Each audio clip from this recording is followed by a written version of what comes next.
y una serie de reformas indispensables para el crecimiento económico, la competitividad y la generación de empleos en el país. Como lo dije en mi mensaje a la Nación el 2 de septiembre pasado, estos son tiempos difíciles y antes de pedir cualquier esfuerzo adicional a los mexicanos, el gobierno tendría que ser el primero en poner el ejemplo. Por eso hoy estamos proponiendo una verdadera transformación y reducción en las estructuras del gobierno y un cambio en la manera de hacer las cosas. Así, como parte de la reforma a la administración pública, se plantean las siguientes acciones. En primer lugar, se suprimirán 3 secretarías de Estado. La Secretaría de Turismo, que transferirá sus funciones a la Secretaría de Economía, tal y como ocurre en muchos países con fuerte tradición turística como España, Francia o Canadá. La Secretaría de la Reforma Agraria, cuyas funciones y programas principales se distribuirán entre la Secretaría de Desarrollo Social y la Secretaría de Agricultura. Y la Secretaría de la Función Pública, cuyas funciones esenciales se desempeñarán por una Contraloría General de la Federación, dependiendo directamente del Presidente de la República. Con estas y otras acciones, lograremos un ahorro presupuestario significativo en el 2010, el cual podría incrementarse en el 2011, una vez que termine el proceso de reestructura que realizaremos respetando escrupulosamente los derechos de los trabajadores.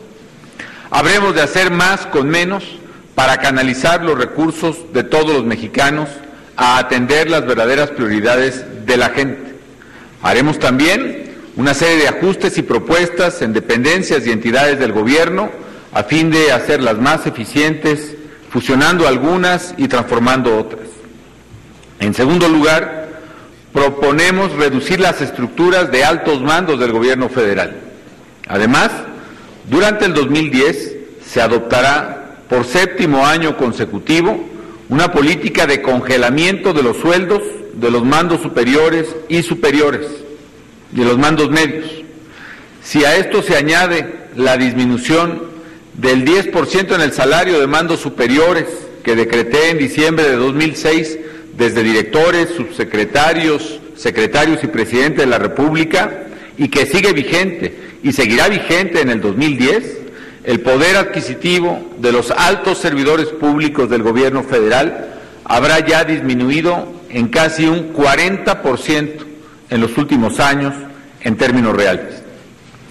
Ante la difícil situación en la que viven millones de mexicanos, sabemos que es momento de ser sensibles y solidarios.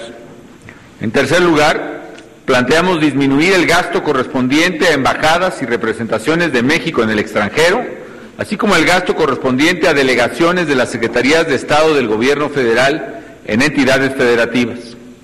En cuarto lugar, habremos de profundizar las medidas iniciadas en 2009 para reducir el gasto administrativo y de operación del Gobierno Federal, para lo cual se reducirán sensiblemente los viáticos, los gastos de representación, así como las asesorías y consultorías.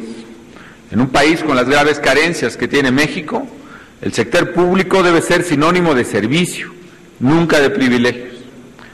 La propuesta que estoy enviando al Congreso es un ajuste drástico y sin precedentes en el ejercicio del gasto público. Significa un esfuerzo inédito del gobierno federal por un monto que podría alcanzar hasta los 80,000 millones de pesos tan solo en el ahorro y reducción de gasto.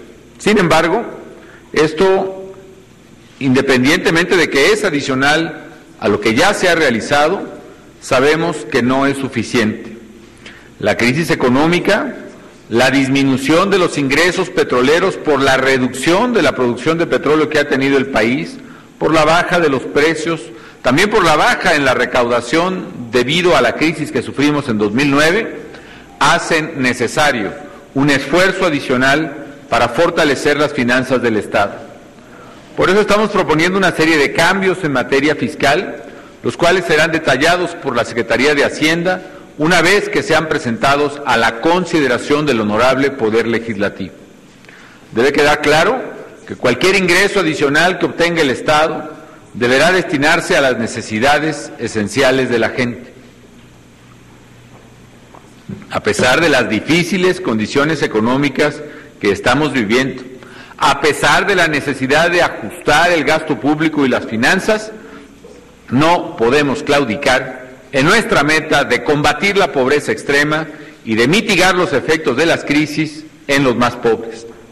Es por eso que el presupuesto que propongo tiene un énfasis sin precedentes en los programas de combate a la pobreza, y en ese propósito debemos unirnos los mexicanos.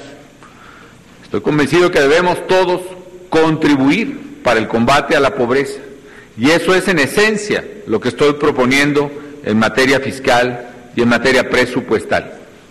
Las medidas propuestas al Congreso generarían ingresos para ayudar a los mexicanos más pobres que han visto afectado su bienestar por la crisis alimentaria y económica. En suma, tomando en cuenta el ahorro derivado del esfuerzo de la austeridad de la Administración Pública Federal y los recursos obtenidos con los cambios en materia fiscal, se generarán durante 2010 recursos adicionales por más de 180,000 millones de pesos, lo cual equivale a 1.4 del Producto Interno Bruto del país. De aprobarse las medidas que aquí se proponen, estaremos en posibilidad de activar una política audaz en el combate a la pobreza, una política que apoye directa y verdaderamente a las familias más necesitadas. En particular, propongo un aumento sustancial a los programas Oportunidades y Apoyo Alimentario, que en su conjunto pasarán de 49,500 millones de pesos a 74,500 millones de pesos, es decir, un aumento de más del 50% de 2009 a 2010. Este incremento contempla la puesta en marcha de una nueva estrategia para dar a los hogares beneficiarios de Oportunidades y del programa de apoyo alimentario una transferencia monetaria, un apoyo económico adicional a las familias más pobres por cada niño de hasta 9 años de edad. Además, apoyaremos a miles de familias que viven en condiciones de pobreza en las ciudades y que no recibían hasta ahora ninguna ayuda. En esencia, las familias beneficiarias de Oportunidades pasarán de un poco más de 5 millones a 6,5 millones de familias, lo que significa que el programa clave para el combate a la pobreza estará beneficiando a casi 33 millones de mexicanos, casi una tercera parte de la población nacional, y que es precisamente las familias que menos tienen en nuestro país. Se trata de contener el crecimiento de la pobreza extrema y de mitigar los efectos que las crisis, tanto económica como alimentaria, han dejado en los más pobres. Por otra parte, incrementaremos el presupuesto del Seguro Popular en 20% para avanzar a nuestra meta de hacer llegar atención médica, medicinas y tratamiento a cualquier mexicana o cualquier mexicano que lo necesite, sin importar su ingreso o lugar donde viven, es decir, avanzar hacia la cobertura universal de salud. Aún en medio de la adversidad, se propone mantener y reforzar los programas que han demostrado su eficacia para ayudar a los grupos vulnerables, como el programa 70 y más, y los programas de estancias infantiles. También haremos un enorme esfuerzo en materia de infraestructura social básica, sobre todo en comunidades indígenas. Asimismo, se van a eliminar los programas que no han funcionado y se van a usar esos recursos para fortalecer los programas que han demostrado su eficacia con evaluaciones objetivas realizadas por instituciones independientes o profesionales en el ramo. Es hora de concentrar y no de dispersar el esfuerzo en el combate a la pobreza. Las medidas fiscales que se proponen van precisamente en el sentido de procurar el esfuerzo solidario de los mexicanos para obtener los recursos que nos permitan precisamente combatir la pobreza.